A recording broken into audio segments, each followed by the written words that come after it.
Ok, gravando. Boa noite a todos e todas.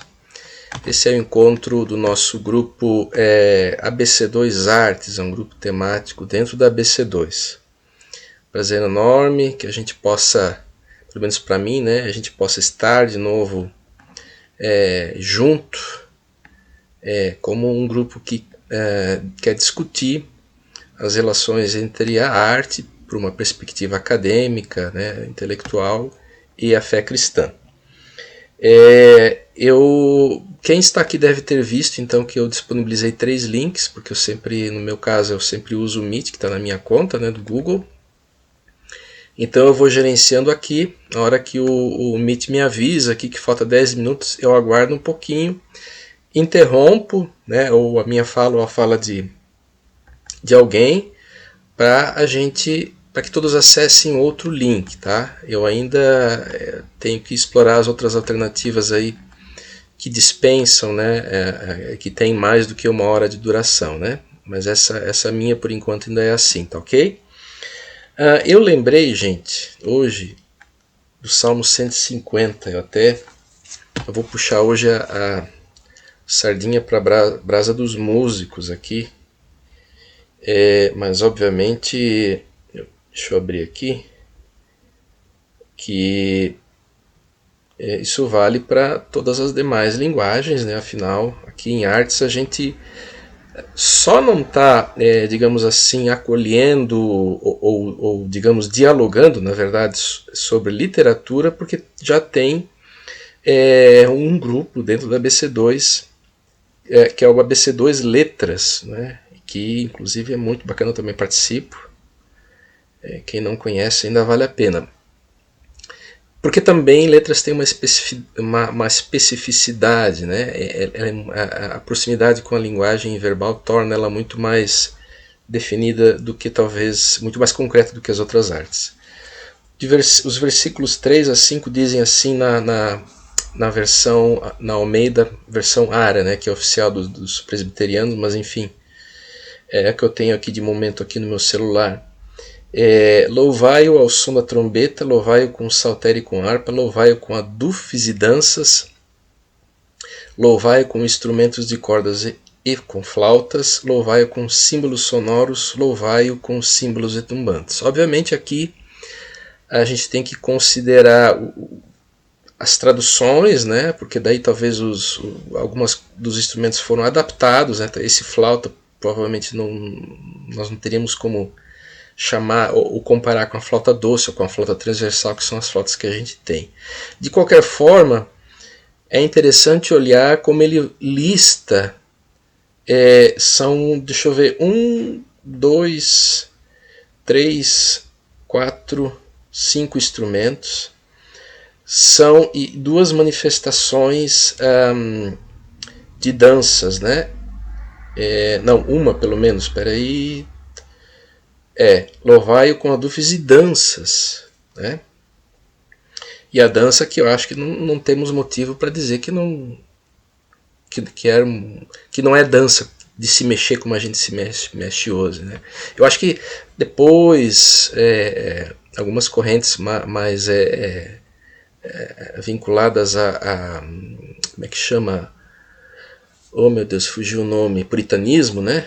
Que talvez tenha um olhar um pouco mais negativo para a dança, mas graças a Deus também, pelo menos em algumas igrejas eu vejo que há algum resgate, inclusive com coreografias e tal, que eu acho muito interessante. De qualquer forma, eu fiquei me perguntando se a gente tem motivo para louvar, né? Porque quer queira ou quer não, eu já começo a sentir nas mídias sociais novamente a polarização por conta da eleição desse ano novamente se acirrando, as pessoas se tornando novamente mais agressivas uns com os outros, né?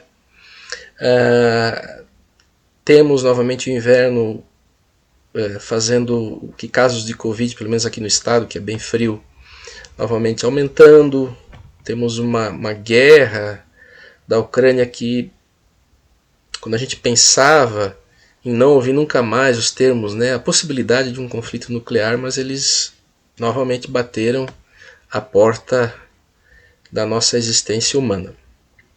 Mas eu creio que sim, creio que a gente tem muitos e muitos motivos para louvar a Deus e cada um pode ter em mente, né? Tantas e tantas pequenas coisas que Deus nos concede. Em primeiro lugar, a vida, né? A oportunidade de estarmos aqui enquanto irmãos e irmãs sem proibições, né? De que a gente possa se reunir em nome de Deus também. Então, de fato, quando a gente olha por essa perspectiva, a gente tem muitos momentos, muitos motivos, sim, para louvar a Deus. E eu creio que a gente está num grupo, né, que a gente discute justamente uma das grandes manifestações, né, em louvor a Deus, que são justamente as artes. Gente, e dito isso, eu queria perguntar se a Rosana poderia nos dirigir uma breve palavra de oração. Pode ser, Rosana? Pode sim. Então vamos lá. Amém. Pai querido, nós estamos diante do Senhor agora, Pai, colocando os nossos dons e talentos na tua presença. Senhor, que agora as palavras, Senhor, do Chuamba possam penetrar, Senhor, através do teu Santo Espírito em nossas mentes, que a partir delas o Senhor também possa fazer a tua obra, Senhor, para que possamos ter discernimento no nosso dia a dia e cotidiano, Pai. Visita aqueles que vão ver ainda, Senhor, pelo YouTube, enfim. Senhor, que da mesma forma que a tua unção seja sobre eles, Pai. Que eu te peço e te agradeço, em nome de Jesus, amém.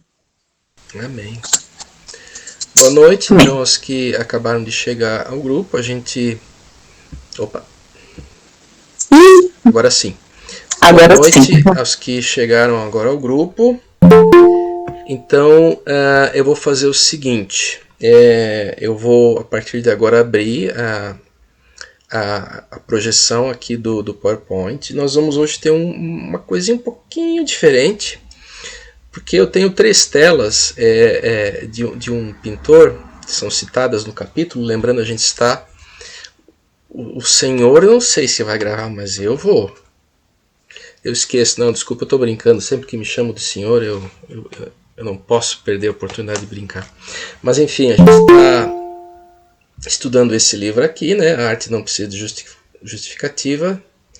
Huckmacher é um dos, digamos, grandes expoentes quando se pensa nas relações entre arte e fé. Então eu vou abrir aqui uma projeção. Hoje eu fiquei encarregado de trabalhar e apresentar para vocês o capítulo 2. Então eu vou iniciar, a gente vai fazer uma leitura conjunta, que pode se estender até uns 20 minutos, de três telas, 3 pinturas. Depois eu continuo, espero finalizar e a gente provavelmente vai para um outro link para a gente poder conversar um pouco sobre isso, ok? Então, deixa eu abrir aqui. A partir de agora eu vou compartilhar e aí talvez eu acho que eu não vou mais ver vocês, né? Então, gente, assim, o capítulo 2 do livro fala a resposta da igreja. Mas aí a gente já começa com uma questão, né? A resposta a quê? Ao que o autor pretende responder? Lembrando que o livro surge de uma palestra, assim, já mais no período final da vida dele, né? A Rosana bem abordou o primeiro capítulo, e aqui rapidamente, nesse slide aqui, eu vou retomar algumas falas dela, porque na verdade, para a gente poder entender essa resposta, a gente tem que dar uma relembrada no que a Rosana falou, porque a resposta é justamente aquilo que ele disse no capítulo 1. Então, ele traça uma espécie de síntese histórica, colocando no meio um período que começa com o Renascimento e vai terminar com os finalmente do Iluminismo enquanto movimento, não com as suas consequências, né? Para ele, para o autor, esse período de 1500 até 1800, justamente com o início dessa questão cartesiana, do iluminismo, ou seja, o primado da razão, ele aponta que começa a haver uma crise. Só que essa crise não é só das artes, ele sustenta que é uma crise, na verdade, uma crise humana. Antes desse período, Idade Média, ou antes do Renascimento para baixo, né, ele diz então, bom, os artesãos eles trabalhavam de acordo com as regras das corporações. Existiam conceitos cristãos, né? Na Idade Média, alguns autores dizem que tudo era Deus ou diabo, né? Tanto que na música você tem o trítono, que é o intervalo dissonante, como sendo categorizado como diabolos em música. Haviam valores humanos que estavam por detrás da visão artística. E em especial, o que ele busca salientar é que a beleza era uma coisa natural, não era uma coisa complementar como vai se tornar depois. Se eu fosse construir uma cadeira, digamos assim, nem me passaria como artesão daquela época não construir uma cadeira segundo digamos, a estrutura conceitual de beleza daquele momento, né? A arte estava muito vinculada ao contexto em relação à sua função. Os artesãos muitas vezes produziam objetos, né, para o uso cotidiano, como eu mencionei, uma cadeira, mas ainda assim havia ali a beleza como algo que devia ser natural naquele objeto. Ele chama isso de arte com A minúsculo, obviamente não querendo menosprezar, mas ele vai contrapor então os resultados dessa crise, já aí chegando ao que na música seria classicismo e romantismo, né? Onde especialmente o artista passa a ser um gênio solitário, que é valorizado pela novidade e pela originalidade. Gradativamente os conceitos cristãos começam a penetrar na arte, ou seja, toda a questão de teocentrismo versus antropocentrismo, né, que não é nova para ninguém, né? E a beleza em especial passa a ser um complemento, algo a mais. Ela passa a ser dicotomizada em relação aos objetos ou aquilo que estava presente no cotidiano daqueles artesãos. Então ele diz que a arte passa a ser desconectada da vida, a ciência passa a ter uma ruptura em relação à arte, da arte, para alguns inclusive, passa a ser, segundo Huckmacher, né, quase que uma religião, visto como algo superior que pudesse responder ao que outras esferas não respondem. Então ele diz que aí surge a arte com A maiúsculo. Tá? Esse é o pano de fundo e é essa a resposta que ele pretende abordar no capítulo que nós vamos comentar em seguida. A crise se inicia aqui nesse período, mas aumenta. E eu tenho a impressão de que se ele vivesse hoje, ele diria: nós ainda estamos nesse período dessa crise apontada pelo autor, lembrando que ele morreu em 77.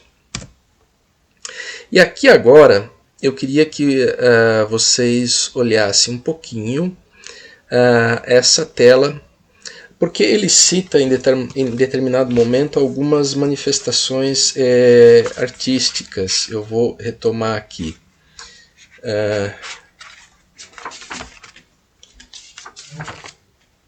Então, eu passo a ler aqui o que está na página 26, né? As pinturas de Rembrandt, de Cristo na estrada para Emaús, a natureza morta, as belas igrejas, o crucifixo, a música de Bach, tanto as cantatas de igreja quanto os concertos de Brandemburgo, os poemas de John Donne, o Messias e a música aquática de Handel. São tantas obras que testificam em nossa era secularizada que o cristianismo um dia significou algo que é impossível contabilizá-las. E aí eu não sou da área das artes plásticas, mas eu busquei algumas telas do Rembrandt, e essa é o retorno do filho pródigo. Ele pintou muitas cenas bíblicas, né? Peço que vocês deem uma boa olhadinha, porque logo em seguida eu queria conversar um pouco sobre justamente essas telas. Aí depois os que são da área podem me dizer, né? Veja que é uma pintura que poderia se dizer assim figurativa. Ela representa uma cena verossímil, né? Aliás, eu tenho um colega de Facebook, que é o Paul Moser, e ele postou uma série tempos atrás de imagens, todas elas representando o retorno do filho pródigo. Muito, muito interessante. Aqui ele está ajoelhado sendo recebido pelo pai com o olhar de algumas outras pessoas. Aí talvez um deles fosse o outro irmão, né, o invejoso. Uma outra tela, essa fantástica, eu achei. Eu acho que talvez eu tô com uma impressão de que a moldura aqui saqueou um pouquinho da imagem, tá? Mas é uma impressão que posso estar enganado. O sacrifício de Isaac. Quer dizer, o anjo tirando inclusive a adaga, enfim, a faca, o facão, a espada, enfim, com o qual ele ia imolar o próprio filho. E o olhar espantado, né, do pai para o anjo é um dramatismo, não sei se vocês concordam comigo, um dramatismo enorme aqui, a dramaticidade da cena.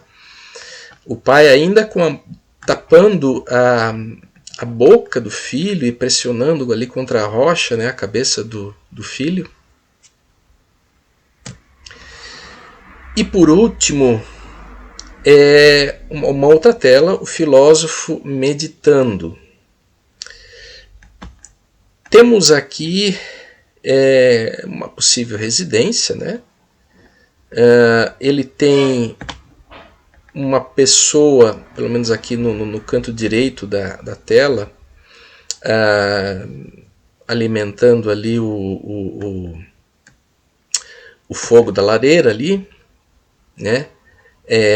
Parece ser uma mulher, poderia ser a esposa, talvez uma empregada, não sei.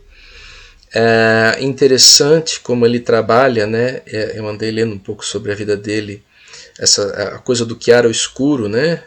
O claro. Reparem como o claro forma quase um círculo central aqui, e justamente tem o núcleo, o centro da tela, digamos assim, nesse triângulo aqui, com a luz iluminando justamente a cabeça do pensador, né? Esse pensador me parece estar olhando para o chão, ele parece que está um pouco perdido, ele é retratado um pouco ali num canto, meio, sabe, com um dilema não muito resolvido, talvez, em sua cabeça. Olha a oposição, né, entre essa janela, perdão, com iluminação do exterior, e aqui essa outra entrada mais acima, totalmente escura. Bom, a partir disso, eu queria agora fazer uma pequena pausa na projeção e eu queria abrir uma pequena conversa, porque assim, vamos olhar um pouquinho aqui de novo, né? O sacrifício de Isaac. Também aqui com 50 tons de cinza, aqui apenas para dizer do degradê, aqui a barba branca, o corpo branco claro do filho, as vestes e o fundo todo escuro, né? Tem um contraste grande aqui. Essa aqui já é um tanto quanto diferente, porque aqui é um predomínio do colorido, né? De algumas cores das vestimentas aqui. A partir disso, então eu vou sair aqui dessa projeção.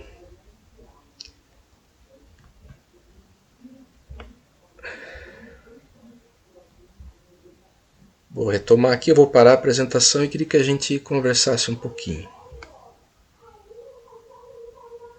Muito bem, meus caros artistas. A pergunta o autor, como vocês viram, ele parece dizer, bom, nessa pintura, lembrando aqui que são conterrâneos, aqui a obra desse pintor é da Holanda, dos Países Baixos, né? Também a terra do Hoekemaker. A pergunta o que nós vemos nessas obras que nos permitiria, por exemplo, dizer que a gente vê em contraposição as obras modernas ou pós-modernas, né, em que o autor tanto critica, a obra principal dele é a arte moderna e a morte de uma cultura, né? O que nós vemos de lampejo divino nessas obras? O que elas representam? Nós poderíamos categorizar assim como uma demonstração feita dentro de um contexto de cristandade?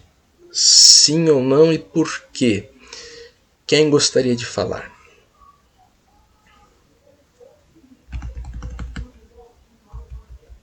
Não deixem o grilo cantar muito tempo. Se eu entendi a pergunta, por que eu posso dizer que esse artista é um artista cristão, é isso? O artista não, nós já veremos um pouquinho mais por ele. Eu diria a obra, pensando na obra. Há algo nessas obras que permitiria dizer assim, não, ela retrata uma verdade divina, ela está em acordo com uma cosmovisão cristã. Existe algo nessas obras, dessas 3 obras vistas, que permitiria a gente dizer, responder afirmativamente sim, essas telas elas estão de acordo com uma cosmovisão cristã do universo. O que vocês acham? Sim ou não e por quê?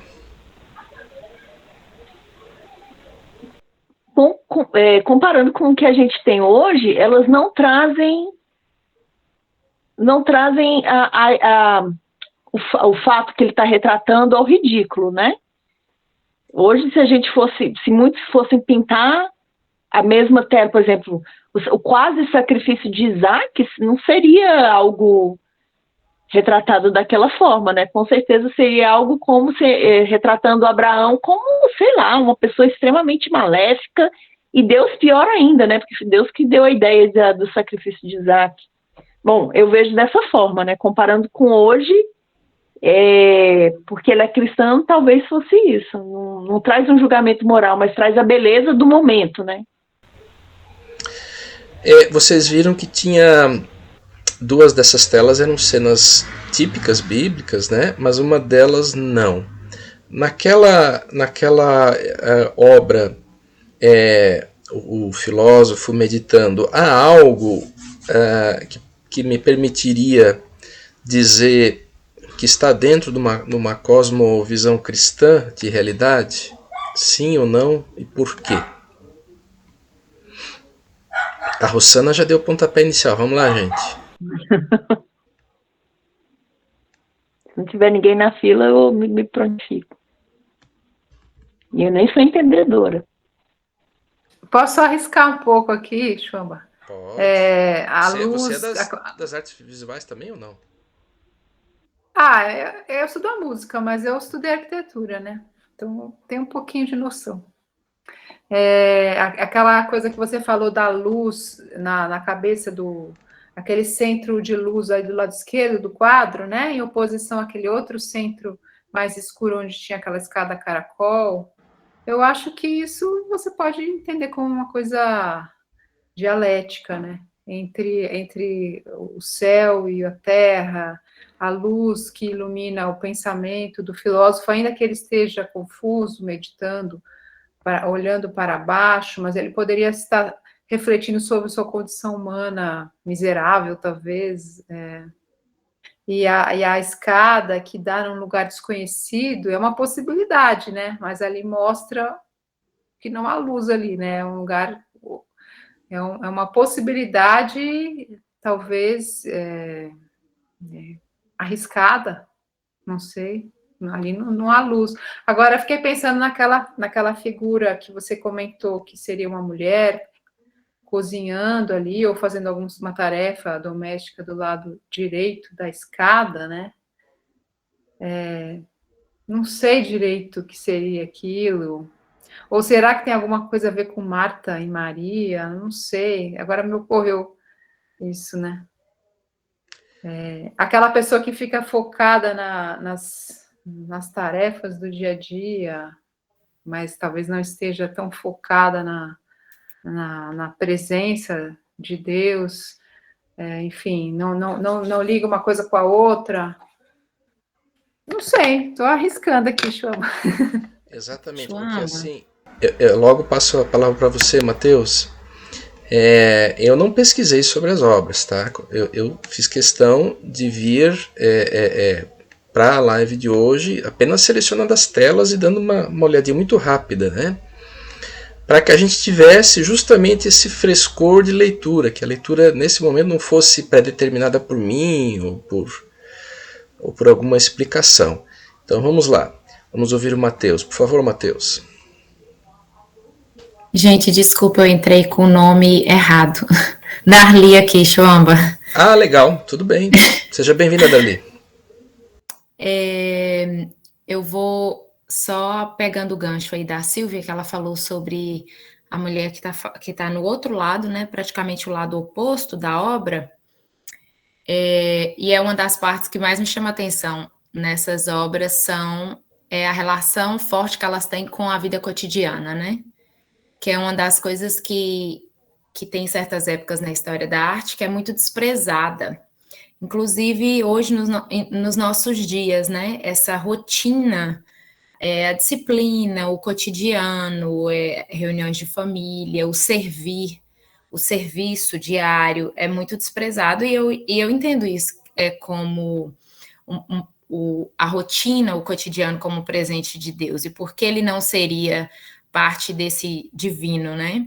Esse cotidiano, essa relação da pintura como meio de registro do cotidiano, da vida ordinária. Do outro lado, o pensador, né? Ele está pensando, cabisbaixo, está sendo iluminado de alguma forma. E aí, para mim, é muito incrível essa obra, pensar essas duas atividades, aparentemente, e para a nossa cultura hoje, muito díspare, que é o pensar, né, o matutar filosoficamente, etc., completamente avesso a esse ordinário, ao serviço, que muitas vezes não tem valor, e ambos estão na obra, né? Assim, para mim é como se ele, o autor, ele conseguisse quase que oferecer para a gente uma igualdade ali, né? De ações diferentes no mesmo quadro e serviços amplamente e juntamente dignos de uma iluminação, de um contato com esse divino, seja ele representado pela luz ou pelo próprio presente de ter o ordinário, seja para pensar ou para cozinhar ou fazer alguma coisa. Essa é uma das coisas bacanas que eu acho dessas obras, dessa época, que retrata muito, né? O Werner, por exemplo, vai retratar mulheres na cozinha, então tem todo uma relação com esse ordinário. Outra coisa, assim, que eu gosto muito também nessas obras é de ver, por exemplo, esse momento aí do Abraão, né? É um momento, assim, que nos traz escândalo de alguma forma, né? De Isaac e nesse momento aí de apuros. É um momento que traz escândalo, é um momento que chama atenção para uma possibilidade de morte. Não é um momento, como se diz, agradável. E o que o tornaria bíblico? Só o fato dele estar na Bíblia não é só isso, mas o fato de nós termos uma narrativa que é o pressuposto dessa obra. Nós temos uma narrativa do que significa, do que veio com essa imagem, o que acontece depois, que é uma das coisas, por exemplo, que, como a Rosana falou, é um grande problema para a gente hoje, quando, por exemplo, a gente encontra obras que fragmenta, por exemplo, somente a queda do homem brutalmente sexualizado ou pornografizado ou algumas coisas desse tipo, e apresenta só isso como narrativa, e isso fragmenta toda a história que a gente tem, que deveria ser o fundo, o pano de fundo de qualquer produção artística, né? A história, a metanarrativa cristã. E não necessariamente eu estou dizendo só da Bíblia, porque não é só ela que define o que é. Não são só as histórias bíblicas que vão definir o que é uma arte cristã e uma boa imagem, né? Aí eu estava pensando nessas duas imagens, assim, uma que me mostra coisas muito tranquilas, que é essa do pensador e né, coisas muito rotineiras e ordinárias, e a mulher cozinhando, Mas outra também que, por mais que seja uma cena bíblica, não é uma cena simples, né? Possui ali uma violência. E o que caracteriza, assim, é uma coisa que eu queria ouvir vocês também sobre isso, o que caracteriza, assim, essa obra ser bíblica, né, digamos assim, ou não necessariamente bíblica o termo, mas cristã, e por que ela também não caracterizaria para outros? Faz sentido? Boa pergunta. Vou encaminhar a pergunta para Adriana, que levantou a mão. Adriana, por favor, qual a sua visão? Olá, boa noite, gente. Uma coisa que eu gosto muito nas obras do Rembrandt e, de uma certa forma, dos holandeses desse período, é o belo, justamente isso que a minha colega está falando, no ordinário. Como você consegue perceber o encontro da beleza nas coisas simples da vida, né? Por exemplo, essa obra do filósofo Meditando. O trabalho que ele faz da luz, da composição do quadro é extremamente incrível. E se você parar para pensar na cena em si, é uma cena completamente simples, sabe? É um homem sentado pensando e tem uma mulher, né, alimentando o fogo da lareira. Mas ele compõe a cena de uma forma tão bela que aquilo te inspira a algo maior, aquilo te faz pensar no valor e na beleza do filósofo estar meditando, sabe?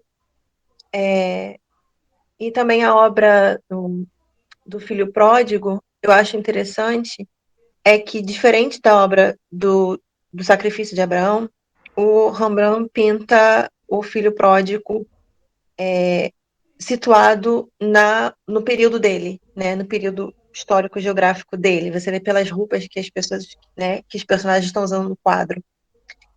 Então, aquele filho pródigo não é simplesmente o filho pródigo da parábola, mas é qualquer filho pródigo, sabe? É como se a gente estivesse pintando hoje o quadro do filho pródigo, sabe? E alguém ali tá de calça jeans e blusa branca.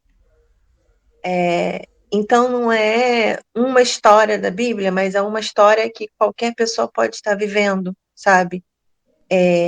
Essa reconstrução, essa restauração da família. E isso te faz pensar, sabe, na beleza disso na sua própria vida. Então, eu acho que, para mim, o que é mais incrível na obra do Rembrandt é como ele consegue fazer você pensar sobre as coisas pequenas, as coisas simples do dia a dia, a partir de uma perspectiva bela, sabe? Ele consegue inspirar você a pensar nas coisas pequenas, das pequenas coisas da vida, procurando beleza. E eu gosto muito disso na obra, acho que na obra dele, assim, e principalmente o uso da luz, tanto de um ponto de vista técnico. Mas, assim, eu acho que o que poderia caracterizar essa obra como parte da cristandade, ou como uma obra cristã de alguma forma, é justamente isso, assim, pelo menos na minha perspectiva, como eu entendo, né? É justamente como essa obra te provoca a pensar em algo, em coisas superiores, sabe? Coisas superiores, assim, em pensar em coisas elevadas, digamos assim, né? A, a importância desse momento da meditação, a valorização de você estar meditando, e eu acho engraçado, interessante que o filósofo está olhando para baixo, né? Ele não está, tipo assim, né, teoricamente pensando em coisas, né, elevadas, superiores, ele pode estar, sei lá, pensando em coisas tristes da vida mesmo, mas a obra meio que me inspira a considerar o valor de meditar, sabe? E a obra do Filho Pródigo me inspira a considerar o valor do perdão dentro da família. Então, eu acho que é interessante isso, a forma como Rembrandt trabalha esses temas, tanto temas bíblicos quanto temas do cotidiano, mas de uma forma em que ele consegue trazer beleza para uma realidade que é triste, né? Vamos pensar na nossa realidade, né? Na realidade do mundo. Mas ele consegue trazer beleza, ele consegue inspirar a gente a procurar por beleza. E então eu acho que isso é uma das coisas que poderiam caracterizar a obra como parte da cristandade. Não o tema em si, né? Tipo, você pode, né, como já colocaram assim, você pode pintar uma cena bíblica de forma jocosa, desrespeitosa. Ou você pode pintar, sabe, uma cena do cotidiano e trazer valor para aquilo, né? Então eu acho que assim, tentando uma forma de tentar responder, né, essa pergunta, seria isso, seria essa questão de, de fazer a gente perceber beleza no, na realidade, onde às vezes a gente está tão focado nas coisas ruins, né? E você vê que hoje a arte, principalmente a arte contemporânea, ela é muito focada nessa feiura do mundo, né? Em mostrar a feiura do mundo. E, e às vezes parece que não tem nada de belo, não tem nada de bom, sabe? A beleza se tornou uma coisa, né? Se tornou luxo, né? Uma coisa que você empacota e vende por um preço mais caro. E eu acho interessante o fato de que os pintores dessa época, né, não só o Rembrandt, mas outros pintores holandeses dessa época, eles tinham esse cuidado de procurar coisas belas nas coisas simples, de procurar beleza nas coisas simples da vida. A gente pensa que Cristo é a origem de toda beleza, né? Deus é a origem de toda beleza. Então isso nos leva, nos conduz a pensamentos elevados. É isso. Obrigado, Adriana. E há uma visão, uma cosmovisão cristã, de um cara que, olhando um pouquinho a biografia dele, a gente fica um pouco arrepiado. Ele é um pouco um Davi, né? Cheio de escândalos na vida dele, cheio de amantes e cheio de problemas com... Vivia numa família abastada, mas cheio de problemas financeiros e tal. Tanto que muitos poderiam colocar, né, o que torna... Qual é a questão sacra e profana, o que torna uma obra dentro de uma cosmovisão cristã? A obra em si, o autor, veja, há pontos em comum nas obras dele, né? A iluminação do filósofo vem de fora e vem do alto. Pelo menos nessas obras aqui eu não estou dizendo, né? Não conheço a vasta obra dele, né? Ele tem outras coisas, tem gravuras e é mais coisa de catálogo mesmo, né? Mas nessas três obras existe uma relação alto e baixo, né? Interessante. O filho pródigo está ajoelhado, recebendo o perdão do pai, ali em pé. O filósofo recebendo a iluminação de fora do alto. O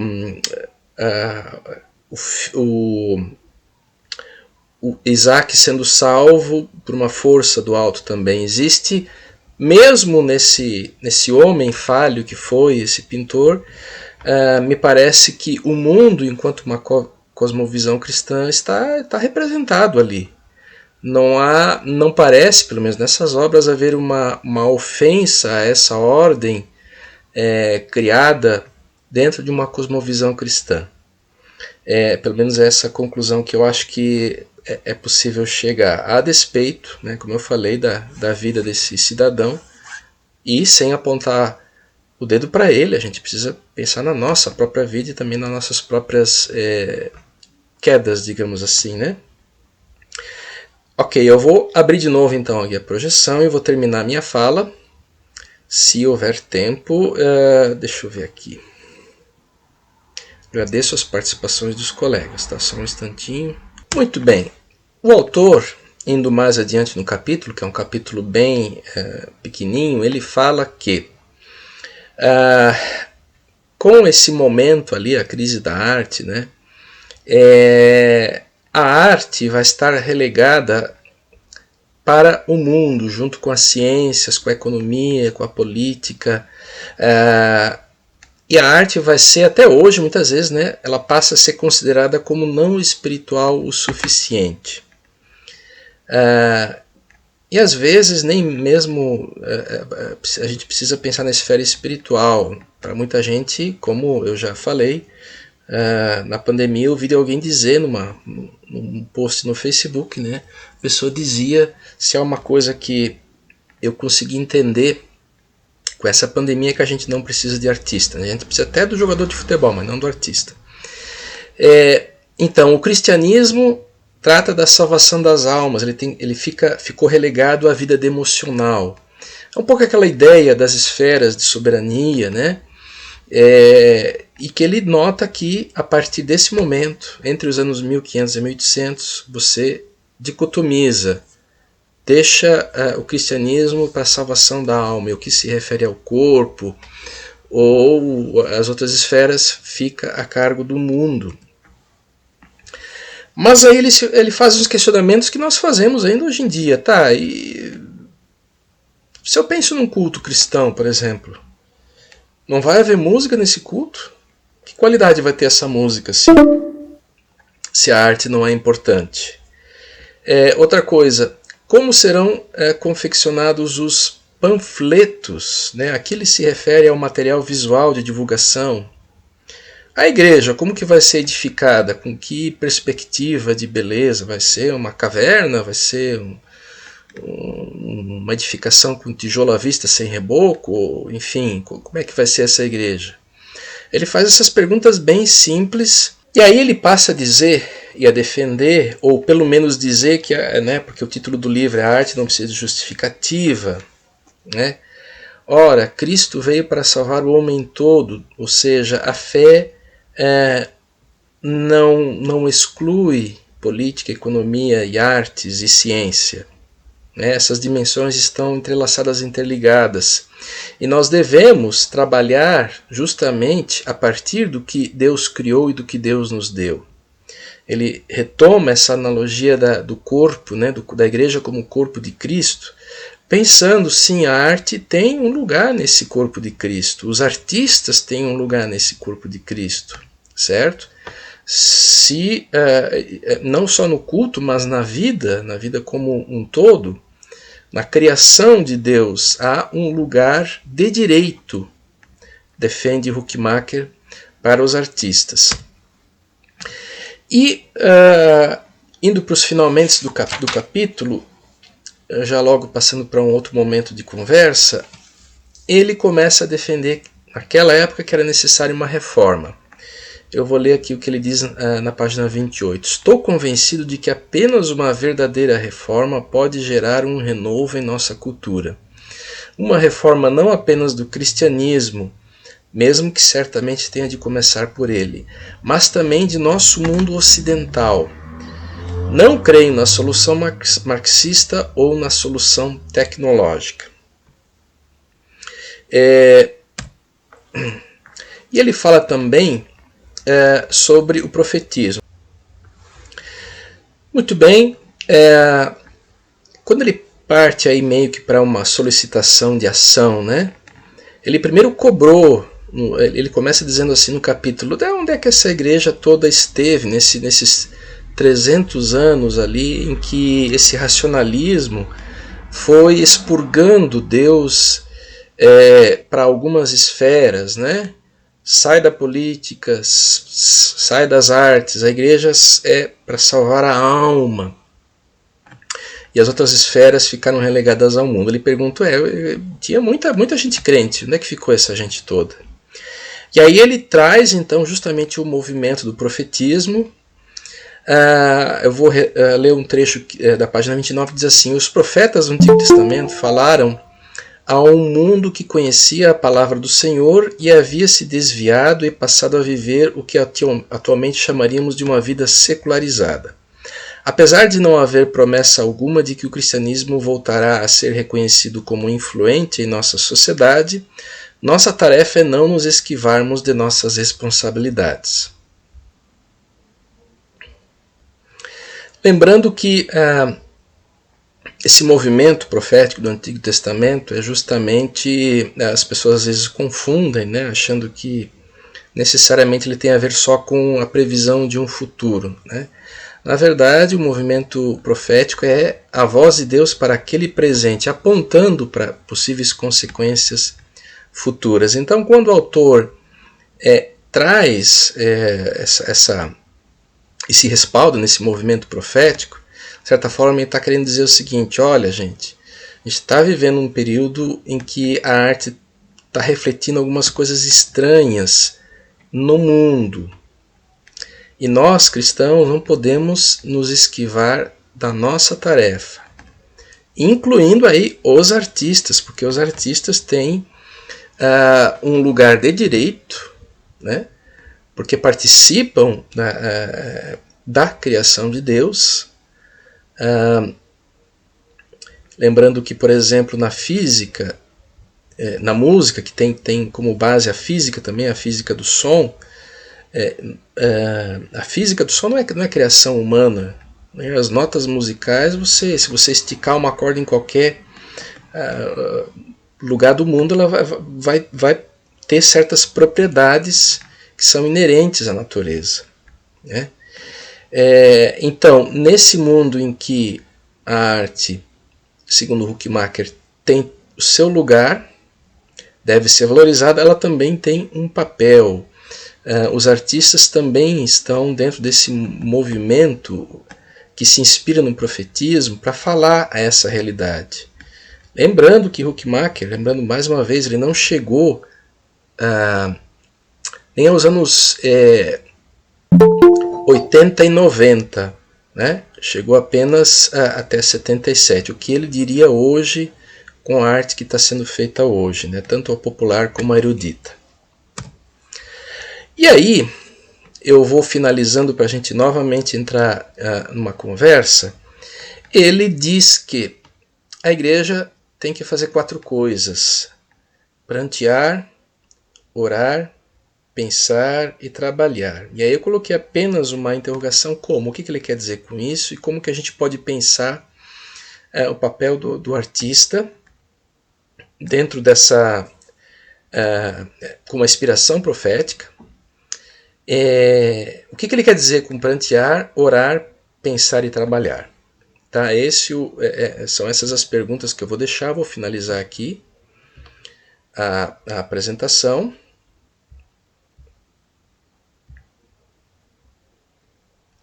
Então eu imagino que todos devem ter lido, né, o final do capítulo, quando ele fala justamente dessas 4 sugestões de tarefas que estariam dentro dessa visão inspirada no profetismo, ou seja, de a gente, enquanto artista, falar para essa nossa realidade. E aí eu pergunto, quem gostaria de falar,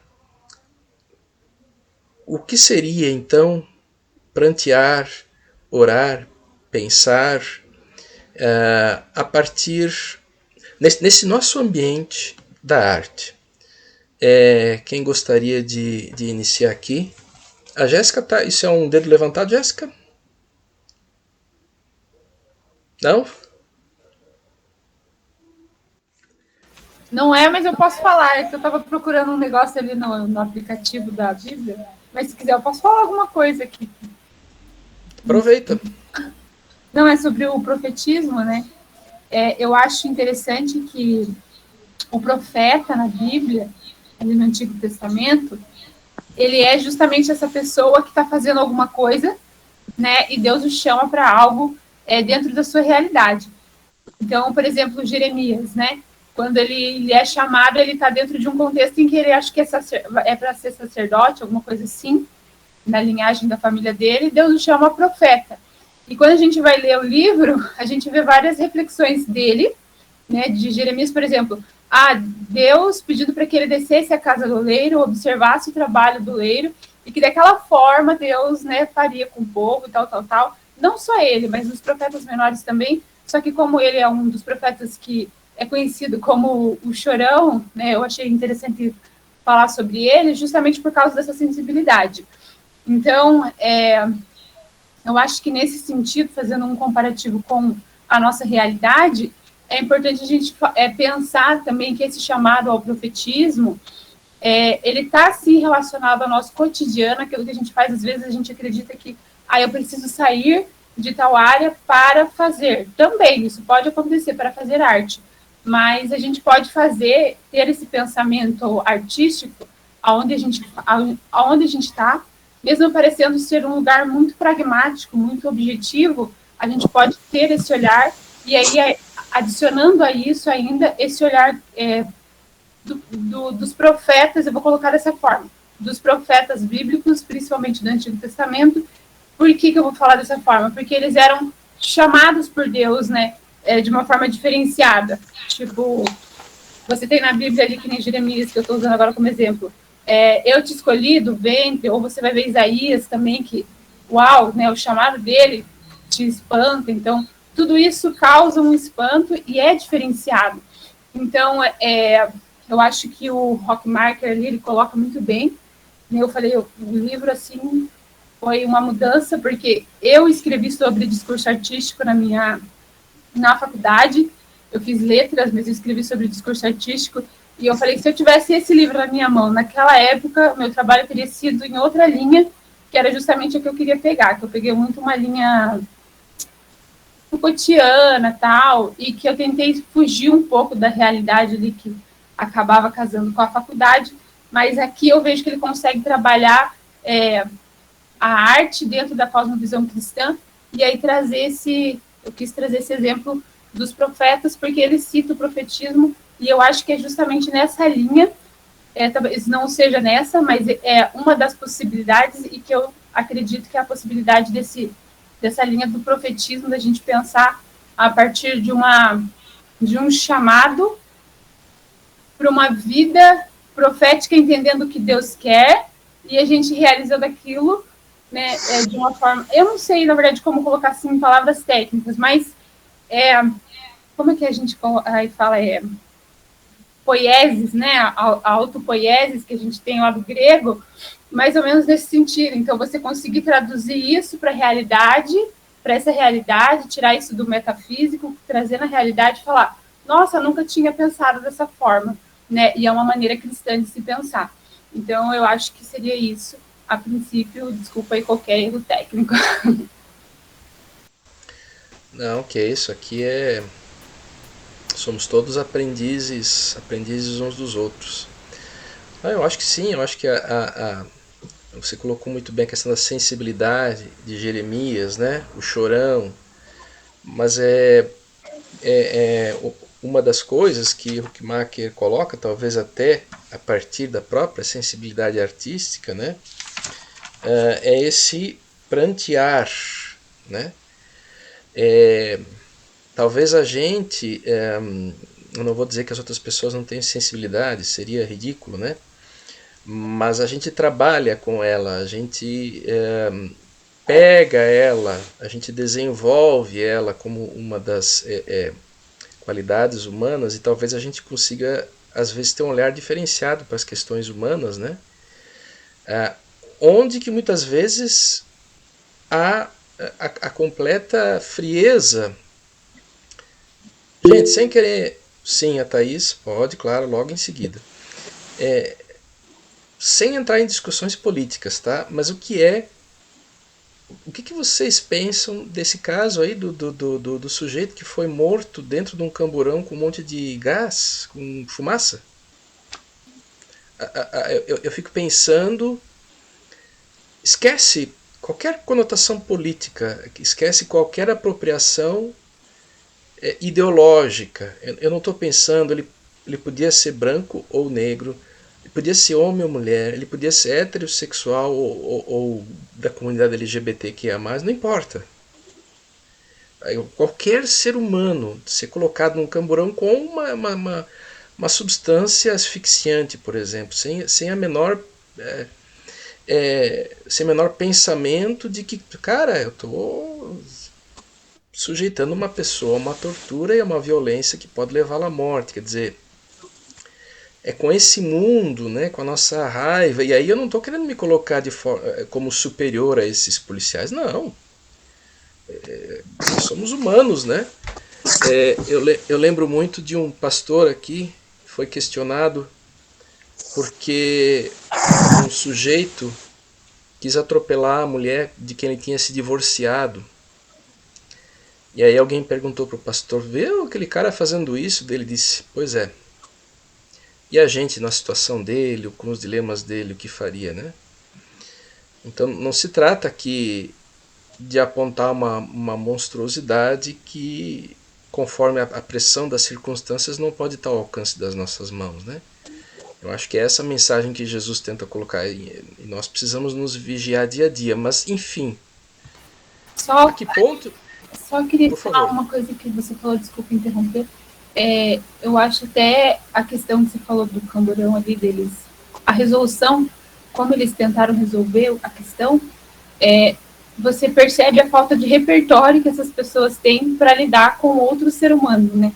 Porque se você minimamente pensasse a partir da palavra de Deus, você jamais faria isso, né? Você jamais colocaria dessa forma, que nem você falou, nós somos tentados a, mas nós não temos essa prática, não é a forma como a Bíblia nos ensina. Então, a gente pode até pensar, pô, se eu fizer isso, vai solucionar. Mas como a Bíblia nos ensina, a gente refreia esse pensamento e a gente cria um repertório para poder lidar com situações de conflito, né? Então, nesse sentido que eu entendo a sensibilidade à arte como importante, porque ela nos dá repertório para lidar com esse tipo de... para lidar com situações muito, muito delicadas, muito difíceis. E é isso. Com certeza.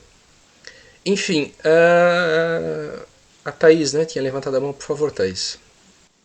Isso. Boa noite, gente. Boa noite.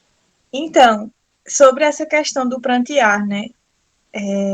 Eu sou suspeita a falar porque eu já li o livro, né, do Huckmacher e gosto muito do autor, né?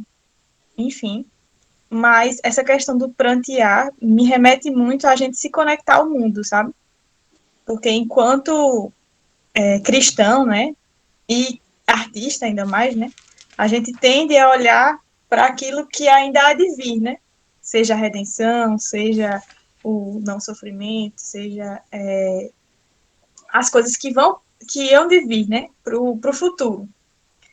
E esse prantear é um resgate a gente olhar para nossa volta, né, assim, o que é que está acontecendo no mundo? O que é que faz as pessoas sofrerem? O que é importante para essas pessoas?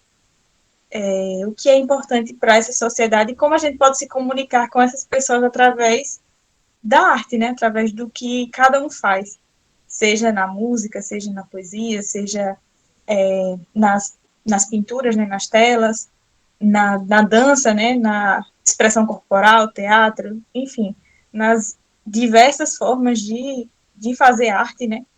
Como é que a gente pode se conectar com as pessoas e com almas, né? Que o Senhor criou. E como a gente pode ser um meio de graça, né? Para essas pessoas. Joamba. Pois não, pode falar, Matheus, que não é Matheus. Matheus Cadarli. Desculpa, gente, eu vou olhar isso a próxima vez.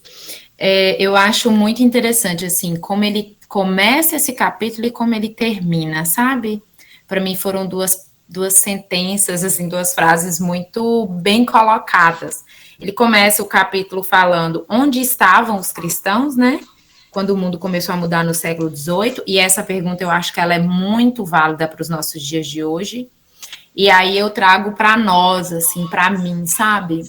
Eu estou pensando nisso hoje, porque hoje, inclusive, eu estava pensando sobre as minhas leituras, eu até cheguei a colocar lá no grupo sobre isso, assim, e aí eu faço essa pergunta para nós, onde estou como artista hoje, diante dessas coisas? Onde nós estamos, né, como artistas no corpo de Cristo?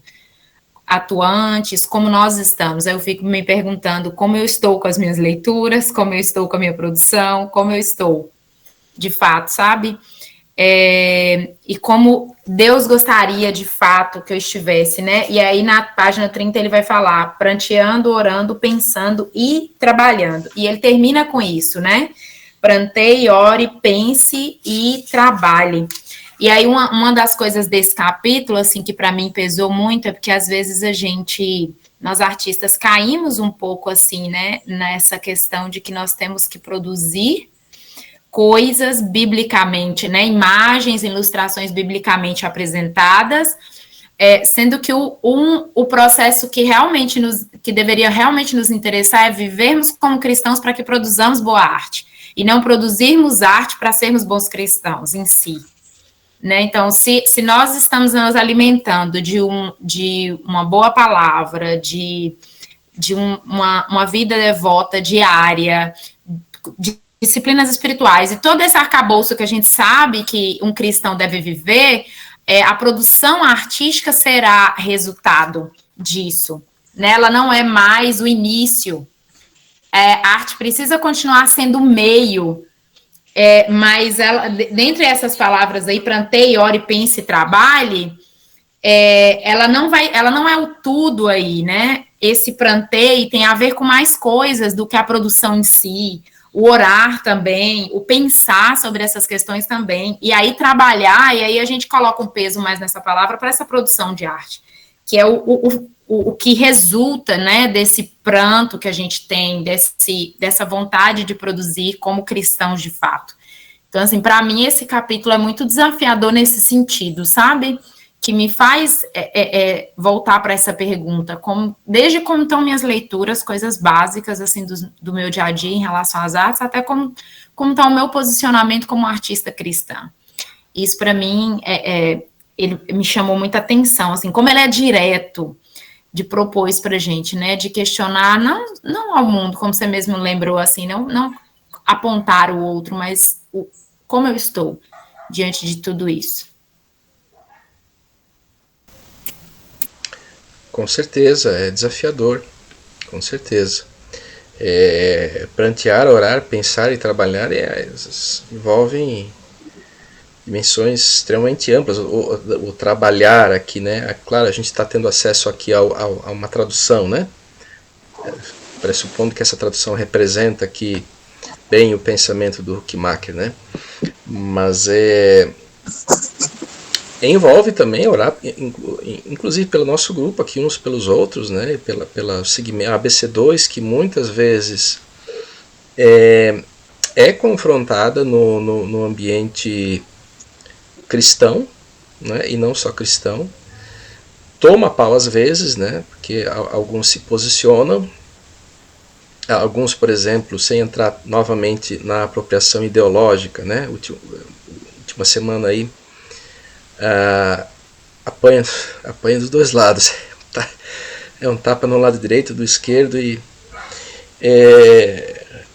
lembrando aqui o posicionamento de alguns irmãos da ABC2 sobre homeschooling, por exemplo. Né? Se você começa a conversar o assunto, ele já vai parte para a questão ideológica sem que se possa conversar sobre o assunto em si menos ideologicamente. Né? Sempre assuntos difíceis, mas que, de um outro lado, a Rosana está pedindo a fala, a gente precisa colocar em oração isso tudo, né? Tanto para que grupos como o da ABC2, o nosso grupo aqui que está trabalhando um tema tão delicado, né? Como é mexer com a sensibilidade e com os símbolos humanos, né? Fala, Rosana. Sem entrar também no mérito da questão, eu faço parte, estou num grupo, né, de debate de temas de esquerda. E aí estava lá estavam em Polvorosa, querendo que, orientando para a gente votar contra o projeto. Eu falei, peraí, vocês já leram o projeto? Não, aí ninguém leu, ninguém tinha lido, se baseando só em uma que leu alguma coisa, se baseando numa entrevista de uma pessoa, mas nada contra, na verdade, eu também fui atrás, né? Mas a grande questão não foram ver, baseando numa entrevista de uma pessoa que se dizia que era técnica no assunto, e agora a grande questão, quem fez a proposição foram políticos de direita. E se vem da direita, não pode ser bom. Então, assim, ele não pode pode ter bons políticos nem de direita para os de esquerda e vice-versa, né? Então é difícil quando a coisa é polarizada. E eu nem estou entrando no mérito da questão. Então, assim, pessoas que não pensam igual a mim jamais alcançarão a excelência, né? É totalmente nonsense isso. E eu nem vou falar do que eu penso sobre homeschooling, bem ou mal. Mas, assim, a polarização ela só tira qualquer oportunidade de discutir. A polarização é tão... Mas não é sobre isso o tema hoje, né? Então vamos lá. Obrigada. Não, mas eu acho que já vou passar a palavra para a Silvia. E depois da Silvia eu queria perguntar se alguns dos outros ainda que estão aqui, que eu estou vendo, Sabrina, Otoniel, Yuri, Cid, daí gostaria de saber se vocês gostariam de tomar a palavra. Não, eu acho que o que tu colocas, Rosana, é justamente a necessidade que a gente tem de se comover, de se condoer, de perceber esse nonsense, de orar, porque a arte vai se inserir também, né? A nossa produção artística vai se inserir, nós como artistas muitas vezes vamos estar inseridos, né, nesse mundo, né? Como que a gente pode trabalhar aí? Eu acho que faz parte. A Silvia tinha pedido a palavra. É que eu pensei também sobre o prantear, que ele fala que é ver a nossa própria fraqueza e as nossas limitações, né? Porque como ele está provavelmente falando de um contexto materialista, onde a gente conseguiu mais comodidades e coisas assim, a gente se acomoda, né? Então, muitas vezes a gente está numa condição miserável e está achando que está tudo certo, está tudo no controle, porque a gente... Não, hoje, acho que o nosso contexto hoje em dia é bem diferente. A gente está numa época de uma crise brava, né, no mundo, da geopolítica, do meio ambiente, né, coisas que nessa época aqui acho que o contexto era outro, né. Mas, de qualquer maneira, esse prantear por nós mesmos, né, como a gente às vezes fala que eu sou totalmente impotente, eu dependo do Senhor para me mostrar uma direção, né, como você falou, vendo essa situação polarizada e, na verdade, tão superficial, né, porque as discussões são superficiais, né, ninguém se aprofunda para realmente debater um tema, é só para ficar brigando e tal, né. Então, eu acho que a gente tem que prantear mesmo diante da nossa incapacidade de operar sem a presença do Senhor, né? E, ao mesmo tempo, eu penso nisso, assim, o mundo tão caótico, mas a gente também crê que Deus está no controle, né? Então, assim, Ele está permitindo isso, e como que a gente vai agir diante disso, né? Como cristãos e artistas cristãos, como que a gente vai trazer essa beleza dentro, porque assim, o que é beleza, né?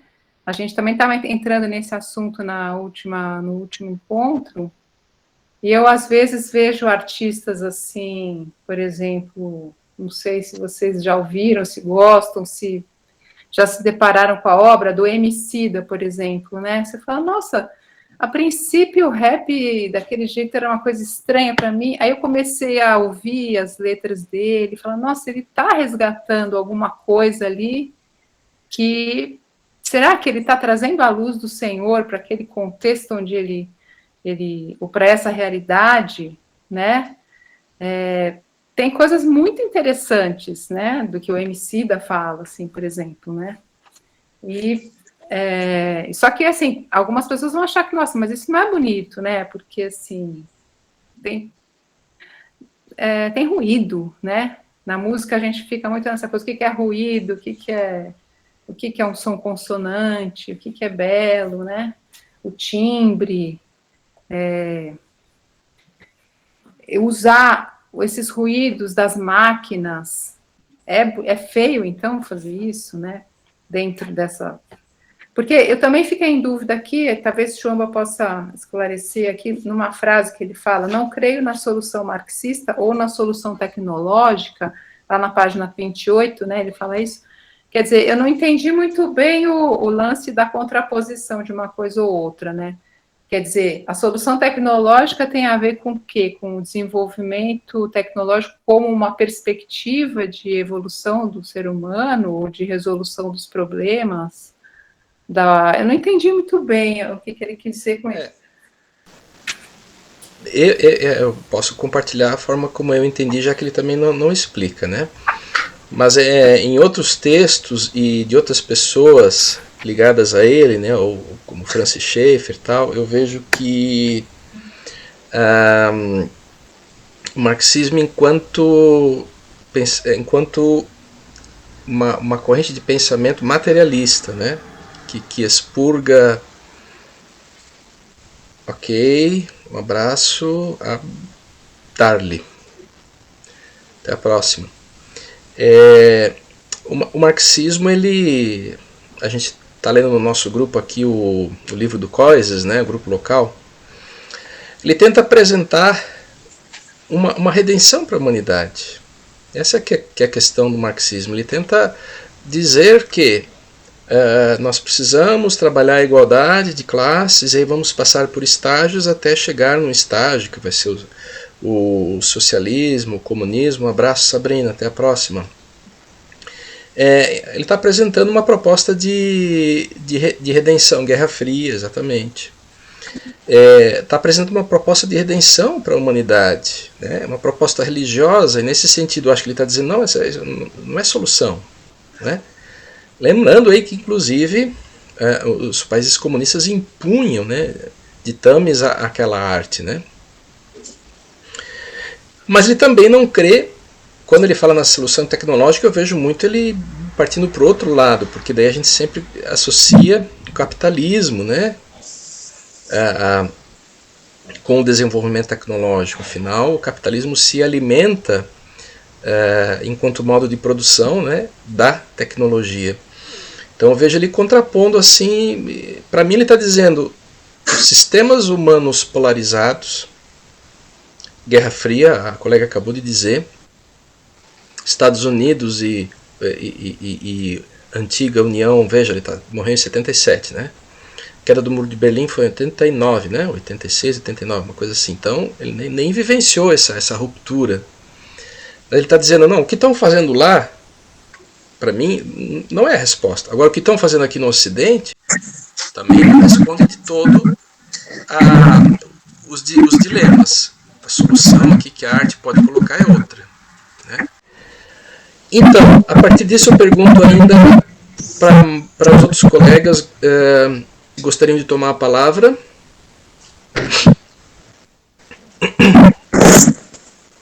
Yuri, Cid, Otoniel.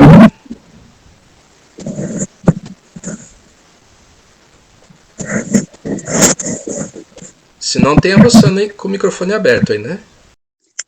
Estou sim, mas já fiz minha contribuição hoje. Então tá, então... Opa!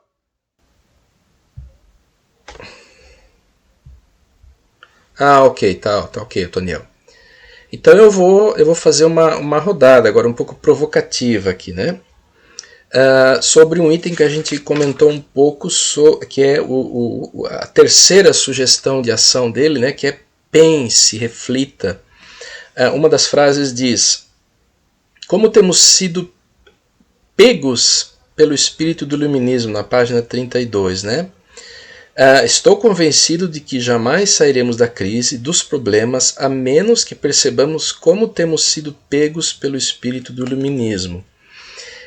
E aí eu estenderia que outros espíritos, né, que questionaram o iluminismo, agora pensando mais no que a gente veio a chamar de pós-modernidade, do que nós devemos assim nos tocar, né, sobre o que a gente tem que estar muito atento ao ler as manifestações, ao fruir, ou seja, ao ver um filme, ao ouvir as músicas, a colega Silvia agora acabou de colocar, né, do Emicida, as manifestações seculares. Eu estou lendo agora muito por conta de um curso que um pessoal aí quer fazer, esse livro aqui, né? Música e Religião na Era do Pop, que é do Joézer Mendonça, e ele está traçando todo esse cenário aí da apropriação dos pentecostais no Brasil, de todos os recursos midiáticos e comerciais, né? Exemplo, Aline Barros, por exemplo, pensando numa artista que tem uma penetração no meio secular impressionante. E aí que vem a questão.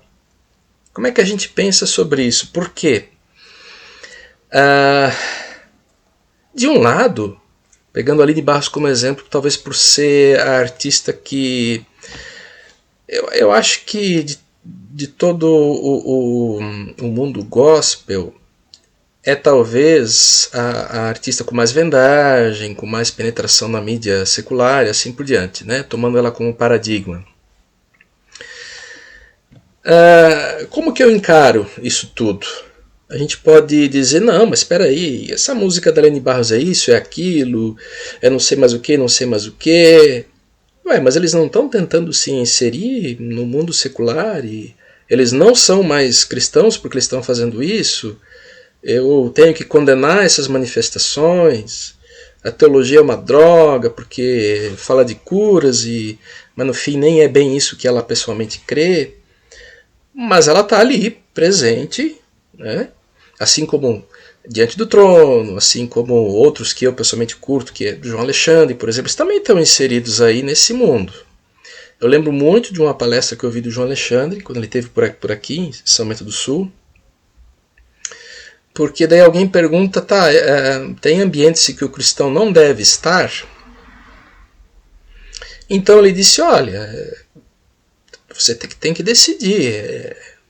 Eu não acho que tocar num bar ou numa coisa assim seja necessariamente uma coisa ruim, só porque lá as pessoas não são cristãos, por exemplo. Então eu não vou tocar num bar, não vou tocar música popular porque não serve a Deus. É uma coisa que você vai ver esses autores, em especial Huckmacher, Francis Schaeffer e outras pessoas dessa coisa dizer, calma, não é bem por aí não, né? Não é esse tipo de legalismo que está sendo cogitado aqui. Então a pergunta é, de que forma a gente pensa, tomando aqui a Aline Barros como paradigma, como a gente pensa esse trabalho a partir desses questionamentos aqui do Huckmacher? Eu vou passar a fila aqui, tá? A primeira que eu tenho na esquerda aqui é a Silvia.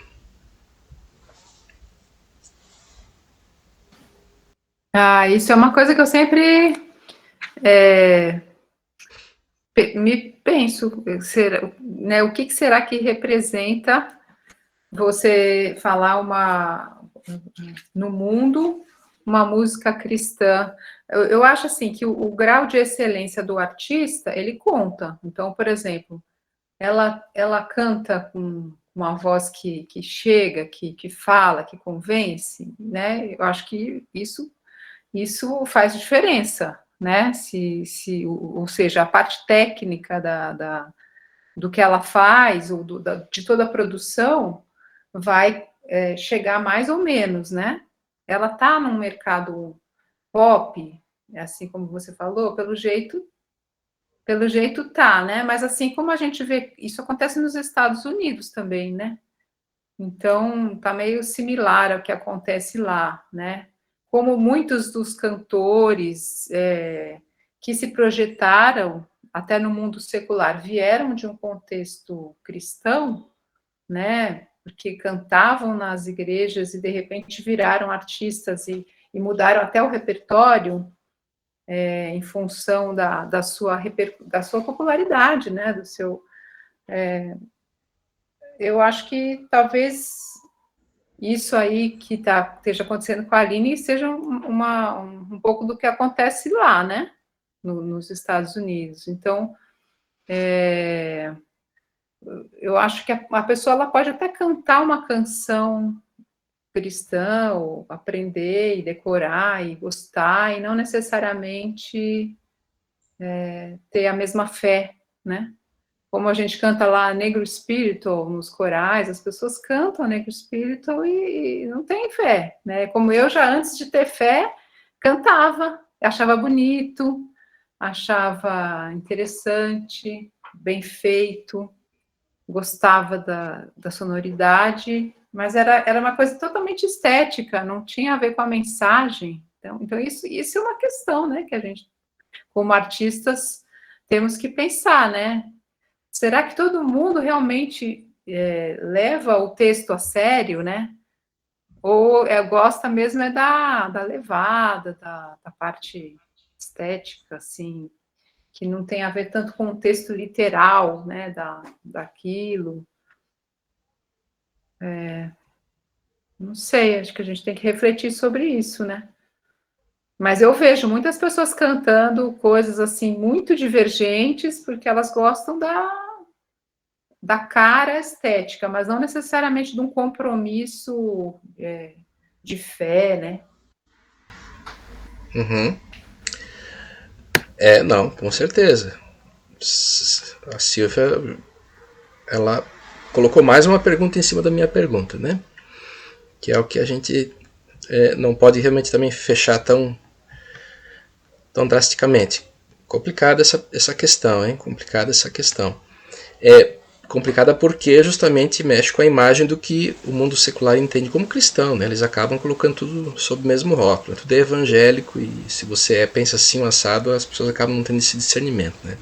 Eu creio que me parece, não sei se a Jéssica, que é a próxima que eu tenho aqui, vai concordar, mas talvez esse pessoal pudesse ceder um pouquinho menos ao mercado, né? Eles poderiam bater um pouquinho mais o pé em certas questões.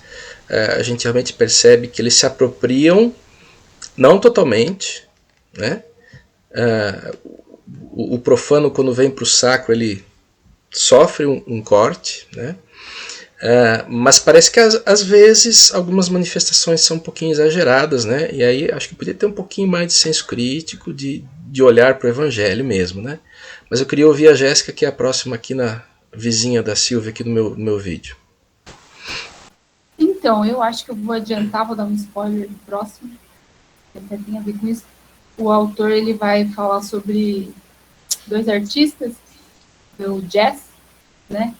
E aí ele vai colocar os 2 artistas ali em contraponto, que um justamente ele vai, só que é na questão de estrutura mesmo, questão técnica ali, do jazz, né? Ele vai preferir valorizar a linguagem musical, para deixar riqueza, enquanto o outro vai preferir o mercado mesmo, o mercado fonográfico, né? E aí você vê que no decorrer da história, um acaba sendo desvalorizado, enquanto o outro acaba tendo um mérito melhor.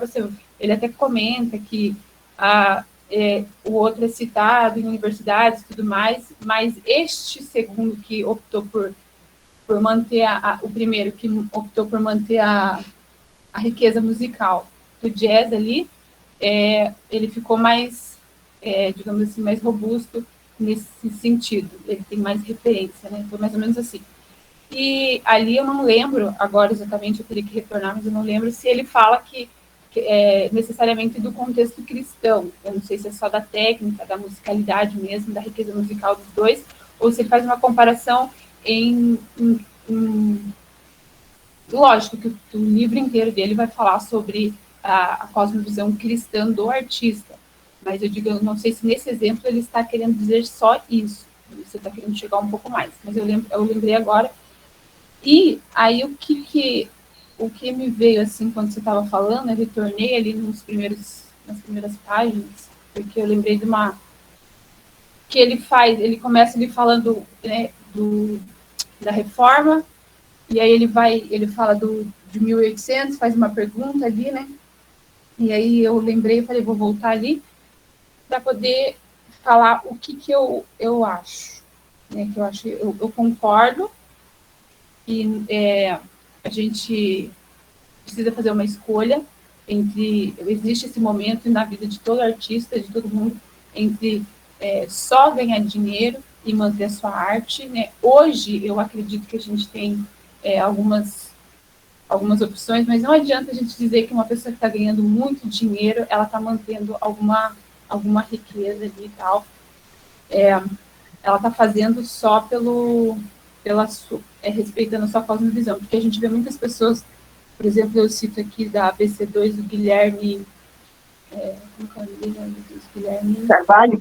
Isso, obrigada. Guilherme Carvalho. É um filósofo incrível, o cara, meu Deus, eu escuto ele a semana inteira sem parar. Eu falo, mas né, não é uma pessoa que ganha rios de dinheiro ou que tem um reconhecimento muito grande, apesar de, para mim, eu considero ele uma pessoa inteligentíssima, né? Super, não só inteligente, mas sábio. Né? E eu vejo que ele, o que ele tem, ele tem princípios, né? A gente vê ele trazendo ali, princípios bíblicos, né?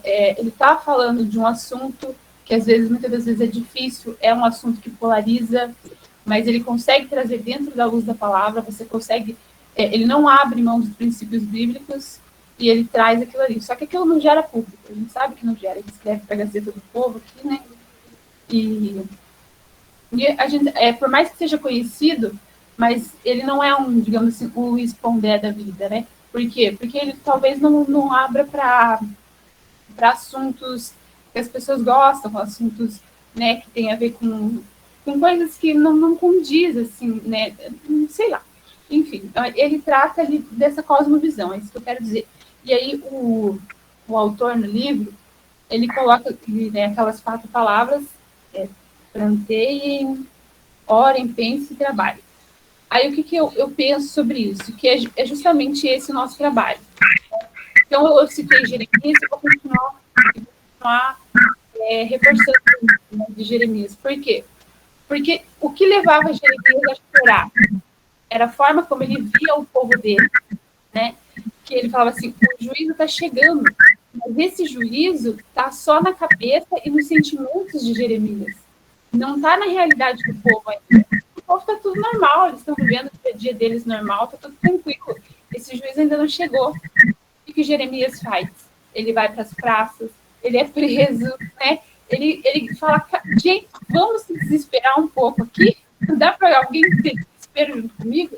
Porque o que vai acontecer aqui vai ser feio. E vocês não estão preparados para isso, né? Então, assim, é justamente isso. Ele chorava, mas ele tinha essa ação também. E eu acho assim, que a gente tem que olhar essa riqueza que a gente tem que conseguir construir dentro da nossa... Oi. Bastante. Acho que o teu microfone está aberto aí, você. Sim, agora dessa vez eu estou na fila. Ah, tá. Então, assim, não estou trazendo assim, uma comparação Jeremias e Guilherme de Carvalho, lógico, né? Não é essa a minha questão.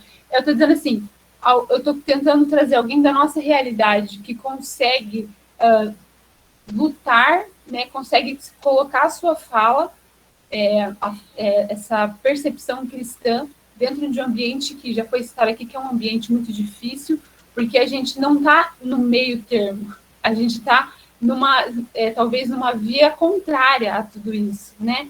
Então, assim, a gente está indo contra a maré, na verdade, né? Então, se a onda vem, a gente está indo do outro lado.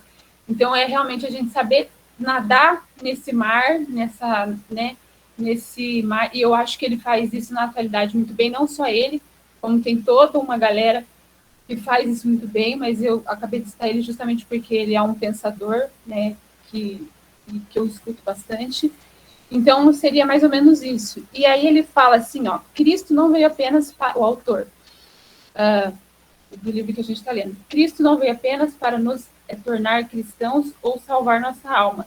Ele veio para nos redimir de forma que pudéssemos ser humanos no sentido mais amplo da palavra. Então, quer dizer, ele veio trazer a nossa humanidade de novo, que nem a gente estava falando do cara que foi destratado, né, na forma dele, se ele devia ser preso ser preso ou não é um mérito nosso, mas a forma como isso aconteceu, todos nós concordamos que foi incorreta, foi desumana. Então, quer dizer, justamente sobre isso. Deus, ele veio redimir também a nossa humanidade. Então, esse pensar que Jeremias trouxe, né, naquele momento, gente, vamos chorar, porque vai acontecer aqui uma coisa desumana. Vocês não estão entendendo. E eu preciso gritar nas praças, eu preciso falar, e eu acho que é mais ou menos sobre isso. Daí, essa parte do pensar.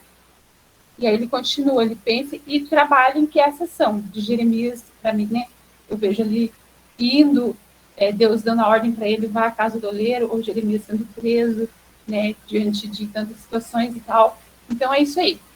É isso que eu tenho para falar, tá? Joia. É, Legal. Vamos fazer assim, ó, Rossana e depois a Adriana. Só trazendo assim a sua pergunta, né, sua provocação, o Chamba, para o cinema. Então, o que eu posso ver? Em que momento eu posso ver que um filme ele é um filme cristão e não necessariamente seja com que é deixados para trás, ou um bem clássico. Esqueci o nome, estava na ponta da língua aqui. Quarto de Guerra. Não, Deus não está morto. Deus não está morto. Mas Quarto de Guerra também é um bom exemplo. Tem um filme que eu assisti essa semana passada, que é um dos filmes mais cristãos que eu já vi na minha vida, apesar que tem 2 momentos ali que poderiam ser, talvez eu trocasse. O Soldado que Não Estava Lá. E como ele trata sobre o dever versus prazer. O filme é uma história real e tal, mas assim, não vou dar spoiler, mas o filme todo, ele lida com um embate, né, do prazer, do desejo, né, seja qual ele for, versus o dever de ter que estar lidando com aquilo. E, nossa, é um filme muito... Olha, eu diria que é um filme que talvez tenha falado comigo, né, muito mais do que, por exemplo, Quarto de Guerra. Ele me fala muito mais, né, do que... E interessante isso, talvez, trazendo para o cinema, seria mais como eu retrato coisas morais, né? Eu acho que minha resposta, talvez, a sua provocação, a sua pergunta fosse essa. Eu retratar coisas morais no cotidiano, por exemplo, talvez. Porque falar de heroísmo numa guerra é fácil. Eu quero ver heroísmo sei lá, que você tá num dia que você está pegando ônibus, você está cansado e você quer sentar, mas tem uma mulher com criança no braço, né? Aí não é um heroísmo, né? O que é uma mulher, né? Sei lá, uma grávida. No cotidiano talvez seja um pouquinho menos glamouroso, talvez. Inclusive, talvez trazendo para a questão do quadro, né? A beleza no heroísmo do cotidiano. Bom, era isso. Obrigada. Gente, eu vou fazer o seguinte, tá? O Mitch aqui já me alertou da outra hora aqui, tá? E eu não gosto de ficar correndo risco dele me pegar de surpresa. Eu vou pedir que vocês acessem o último link, então, para daí eu ouvir a Adriana, o Cid, a Thaís e o Toniel, tá bom? Vou dar pausa aqui. Gravando de novo. Gente, foi um prazer, viu? Foi muito bom. Ok, obrigado, Thaís. Até a próxima. Até a próxima. Na fila estava a Adriana. Adriana, pode falar, por favor. Olá. O que eu poderia contribuir? Acho que essa questão do pensar como artistas ou como especialista da área, né? Eu acho que a questão do pensar tem muito ligado ao o que a gente pode trazer de diferente. Porque eu acho assim, eu não consigo. Eu pensaria isso no conectado, né? No prantear, orar, pensar e trabalhar, né? É entender a necessidade do mundo, pedir que colocar essa necessidade diante de Deus, né? Porque a gente sozinho não vai mudar muita coisa, mas o pensar seria entender que lugar eu tenho diante dessa necessidade. Então eu pensaria muito pensar, entender esse pensar, essa etapa do pensar dessa forma, né? Qual o nosso lugar diante dessa necessidade que a gente percebe, né? E aí a gente vê que muitas vezes, como cristãos, a nossa tendência é se remover, né? É se prender meio que em guetos ou se excluir.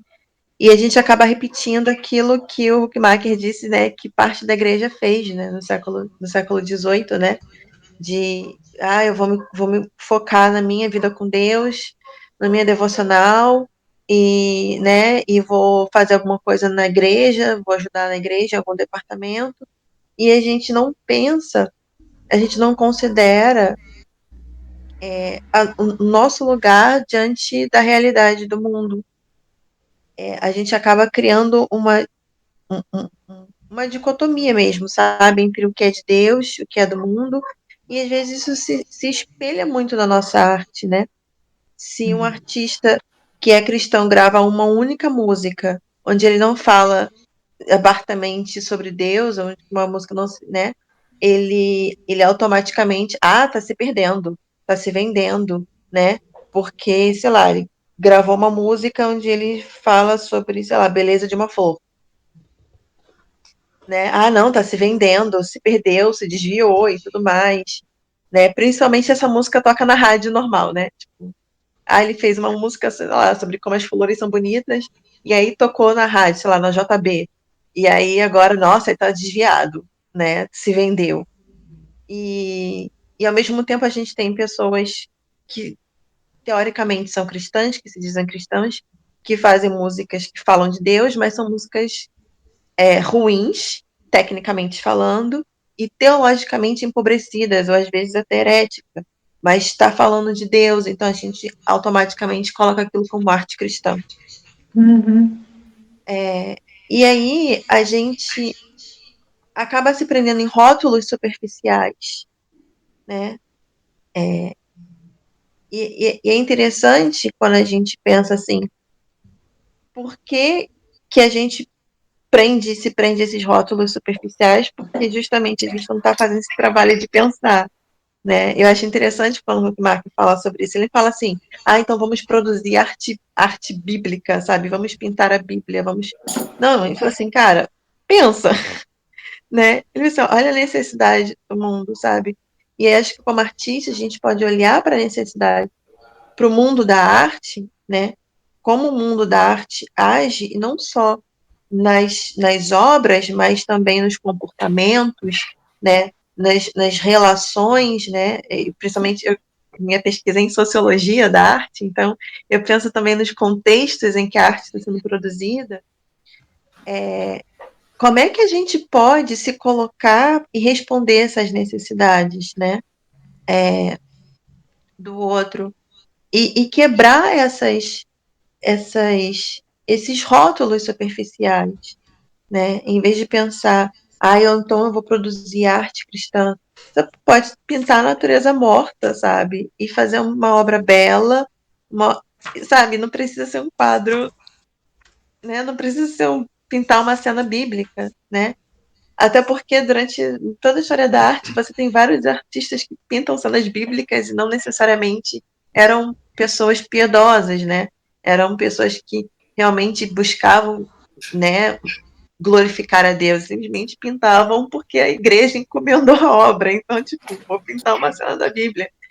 Então, assim, ou porque era uma coisa da tradição, né? Dentro do academicismo tinha muito isso, né? As cenas bíblicas faziam parte da tradição. Então, assim, voltando ao Rembrandt, por exemplo, aos pintores holandeses, eu acho muito interessante porque eles pintavam, tipo, paisagem, né, o que a gente chama de pintura de costumes, né, que é o cotidiano das pessoas normais. E você vê beleza nessas coisas, sabe? Assim, sair um pouco desses rótulos que às vezes a gente se prende e, e pensar como é que a gente pode, como artistas, responder essas necessidades do mundo, da sociedade de uma forma mais ampla, mas também do contexto que a gente vive, né? De galeria ou da universidade, né? Ou de a relação com outros artistas, cristãos e não cristãos. Como é que a gente também pode responder às necessidades que a gente vê, essas necessidades que estão nos fazendo chorar, né?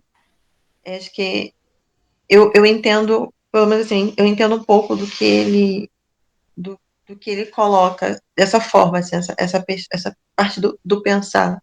É uma coisa que tem me destacado e me inspirado também bastante do trabalho do Huckmacher, né, nos últimos que eu tenho lido assim, nos últimos anos,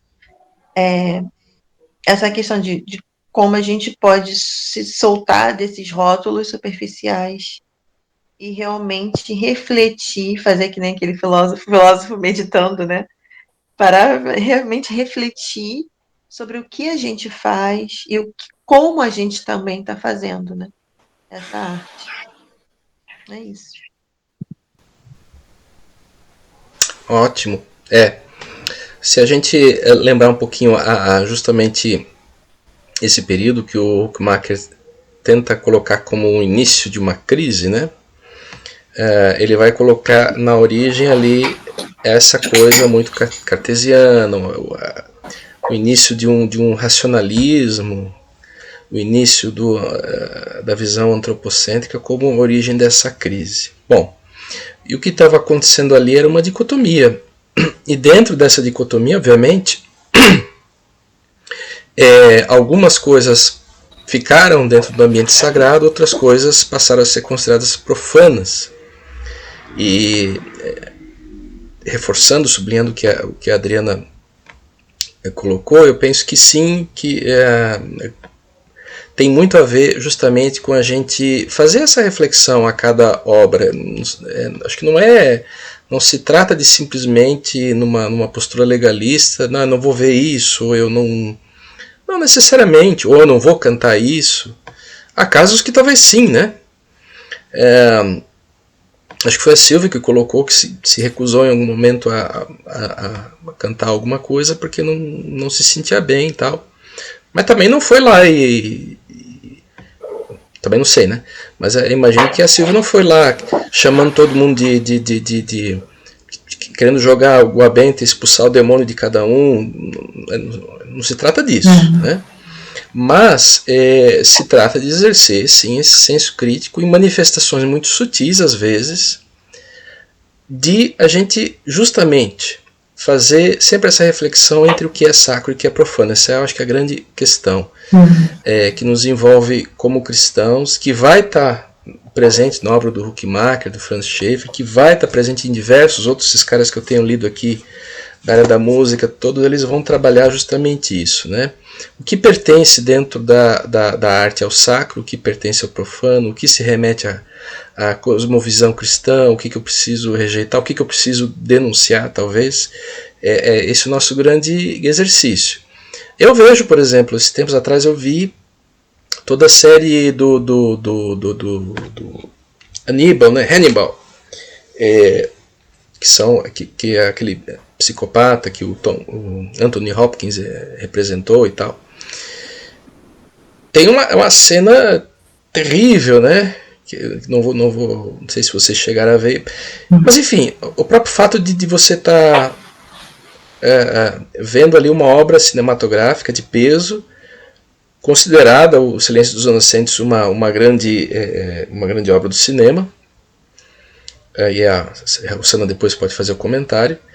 Mas e aí, eu devo simplesmente não ver? O que eu posso salientar? Que visão que está sendo colocada ali? Porque, por exemplo, num dos episódios do Dragão Vermelho, né, ele coloca justamente, se você conseguir olhar, né,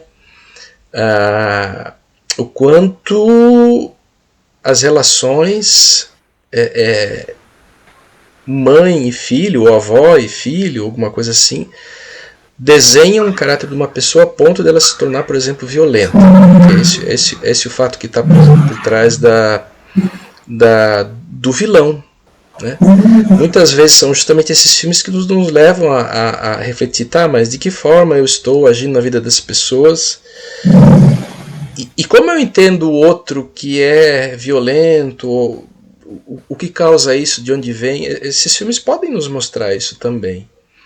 Mas, claro, eles também vão fazer a gente ficar, como Dexter, né, um pouco amiguinho do psicopata, torcendo um pouquinho para ele, e aí a gente precisa, sim, exercer o senso crítico, né? Rossana, filme é contigo, para fechar hoje. Você falou aí, o Silêncio dos Inocentes é um clássico, né? Muito bom. Você quer o quê? Uma indicação? Não, não. Eu imaginei que você ia comentar mais alguma coisa, mas se não. Não, não, não. Tá. Mas eu ia falar sobre isso que você comentou, né? Devemos ou não assistir, essas coisas são comentadas, né? Muitas vezes, lá na coinonia que eu participo, ali das mulheres, tal, dos estudos bíblicos, né? Que filmes você assiste? Você assiste novela? Como é que você está gastando seu tempo? Está gastando seu tempo com Deus? Ou fica assistindo essas coisas que fazem a gente torcer pelo bandido, que fazem a gente torcer pela mulher que é a amante, né? Muitas vezes, realmente, né? Os filmes te levam a esses lugares, assim, né? Ou novelas, coisas assim. E como as mensagens, né, pegam, às vezes, a gente pelas vísceras, não pela mente. Então, isso realmente é confuso, porque na arte tem tudo isso, né? Esses sabores, essas coisas físicas que... Por exemplo, eu sou o tipo de pessoa que, quando eu assisto um filme que tem muita violência, eu fico com aquelas imagens na cabeça, depois é ruim para eu dormir. Tem gente que não, né? Que está acostumado, né? Ou mesmo, por exemplo, com bebida, né? Tem gente que bebe, sei lá, uma garrafa de vinho inteira e tá tudo certo. Eu não, eu tomo assim, um cálicezinho e já fico mole. Então, assim, qual é o grau de sensibilidade que você tem para que aquela manifestação artística, de repente, te ative outras áreas ali que você pode ficar meio, sei lá, balançada, né? Quer dizer, você continua com a mesma fé, mas de repente pegou num ponto ali que você fala, nossa, o que eu faço com isso, né? Porque a arte, ela faz isso com a gente, né? Ela não é, as coisas não são racionais. É por isso que a Rosana falou, eu prefiro tal filme do que o Quarto de Guerra, né? Por quê? Porque de repente foi feita uma coisa ali que não foi feita com uma qualidade cinematográfica que poderia ter sido feita, né?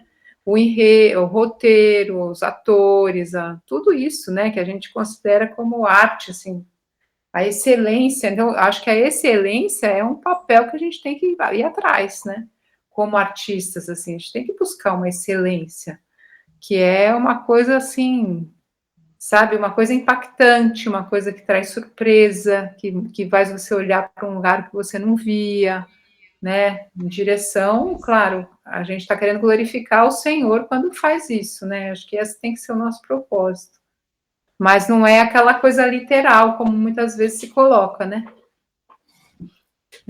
acho que tem muito pano para manga ainda para a gente pensar, né.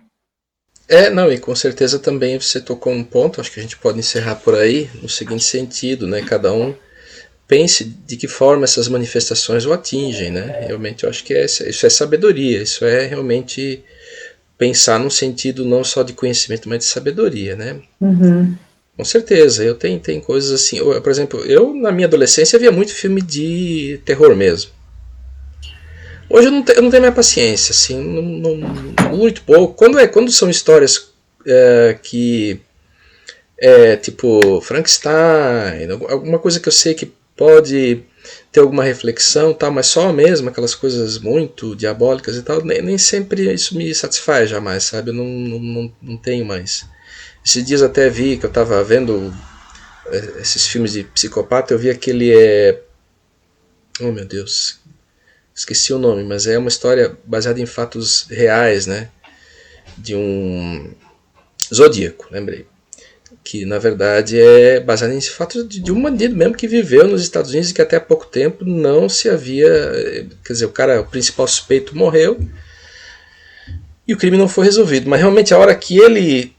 Eu não lembrava mais dessa cena aqui. Ele chega e esfaqueia uma pessoa muito. Ali a cena foi feita com uma naturalidade que, cara, eu fiquei uns 3 dias assim, bem ruim com aquela cena em mente, né? Mas esses filmes também têm o potencial de nos mostrar até que ponto chega a violência, o que leva a ela e até evitar, né? Acho que a gente tem que. Mas com certeza, essa é uma sabedoria importante, né? O que me atinge, o que eu vou ver ou fazer que para mim especificamente não vai ser nada bom. Gente, a gente está com quase 2 horas. Agradeço demais a todos vocês pela paciência, por constituírem esse grupo. A Rosana, que aí mesmo estando longe, aí também sempre tá junto, está contribuindo, está auxiliando. Acho que são coisas importantes que outras pessoas também eventualmente vão ver depois no canal. E um abraço a vocês, não percam o próximo capítulo. Uma abençoada semana. Amém. Tamo junto aí. Obrigada, Chuamba. Obrigadão. Valeu. Abraço, Deus abençoe. Tchau, Tchau, gente. querida Adriana, Boa noite. Jéssica. Deus abençoe. Bom descanso. Tchau, tchau. Tchau.